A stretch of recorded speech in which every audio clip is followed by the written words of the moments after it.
உனக்கு துரோகம் இழைத்தவர்களை நீ பழிவாங்காதே. அதை காலத்திடம் ஒப்படைத்துவிட்டு நீ அமைதியாக இரு. ஏனென்றால் காலம் போல் மிக கொடூரமாய் பழிவாங்க உலகில் யாராலும் முடியாது. உனக்கு எது பிடிக்கவில்லையோ அதனிடம் இருந்து விலகினில். அது பொருளானாலும் சரி, உறவானாலும் சரி. அதை நடப்பதெல்லாம் நன்மைக்கே அப்படின்னு சில விஷயங்கள்ல நினைக்க முடியாது.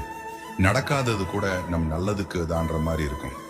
காலம் சில விஷயங்களை மறைமுகமா சொல்லும், சில விஷயங்களை பகிங்கரமா சொல்லும். மறைமுகமா சொல்ற விஷயங்களை செய்யற நல்லதை கொண்டும், பகிங்கரமா சொல்லக்கூடிய விஷயங்களை செய்யற பாவங்களை கொண்டும் கணிக்கப்படுது. காலத்தில் உன்னை நம்பு, உன் உழைப்பை நம்பு, உன் முயற்சியை நம்பு. உனக்காக உதவி செய்வார்கள் என்று யாரையும் நம்பி விடாதே. வாழ்க்கையில் பாசமானவனுக்கு மோசம் செய்பவன் தன்னை விட மோசமானவனிடம் நாசமாவான். ஏனெனில் கர்மா அதிக சக்தி வாய்ந்தது. வாழும்போது ஆட்டம் அதிகமாக இருந்தால் சாகும்போது கூட்டம் குறைவாகத்தான் இருக்கும்.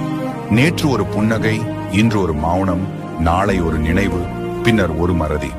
அவ்வளவுதான் வாழ்க்கை. உன்னை பெற்றவர்களிடம் எப்படி நீ நடந்து கொள்கிறாயோ அப்படியே உன் பிள்ளைகளும் உன்னிடம் நடக்கும் என்பதுதான் விதி.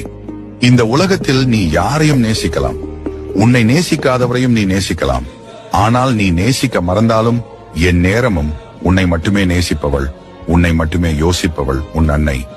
தாய் தந்தையரின் மனதை அன்பு காட்டுவது போல் நடிப்பது, பொழுதுபோக்குக்காக நம்மிடம் பேசுவது, தேவைப்படும் போது மட்டும் நம்மை தேடுவது.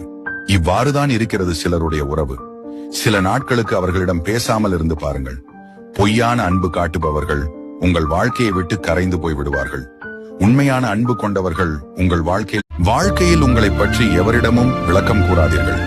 ஏனெனில் உங்களை நேசிக்கும் ஒருவருக்கு அது தேவைப்படுவதும் இல்லை. உங்களை வெறுக்கும் ஒருவர் அதை நம்பப் போவதும் இல்லை.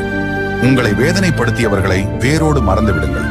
ஆனால் அன்பு செலுத்தியவர்களை ஆயுள் முடியும் வரை மறந்து விடாதீர்கள். வாழ்க்கையில் யாரிடமும் உங்களுக்கான உண்மைதான். யாரிடமும் கையேந்தி நிற்கக்கூடாத ஒரு விஷயம் ஒன்று பாசம், மற்றொன்று பணம். இவை இரண்டுமே நம்மை அசிங்கப்படுத்திவிடும். வாழ்க்கை என்றால் மேடு பள்ளம் இருக்கத்தான் செய்யும். அங்கே சமநிலை தேடுவதை விட சமாளித்து ஓடுவதே புத்திசாலித்தனம். ஒருவர் உங்களிடத்தில் மற்றவர்களை பற்றி பேசும் விதத்தை கூர்ந்து கவனியுங்கள். ஏனெனில் உங்களை பற்றியும் மற்றவர்களிடத்தில் இதே போலத்தான் பேசுவார்கள். அவர்களிடமிருந்து விலகியே இருங்கள். வாய்ப்புகள் விலகி போவதை எண்ணி கலங்கி நிற்காதே. எல்லாம் நன்மைக்கே என்று எண்ணி தொடர்ந்து விடாமுயற்சி செய். நீ இழந்ததை விட மிகப்பெரிய வெற்றி உனக்காக காத்திருக்கும்.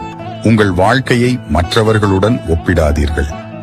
சூரியனுக்கும் சந்திரனுக்கும் இடையில் எந்த ஒப்பிடும் இல்லை. அவரவர் காலம் வரும்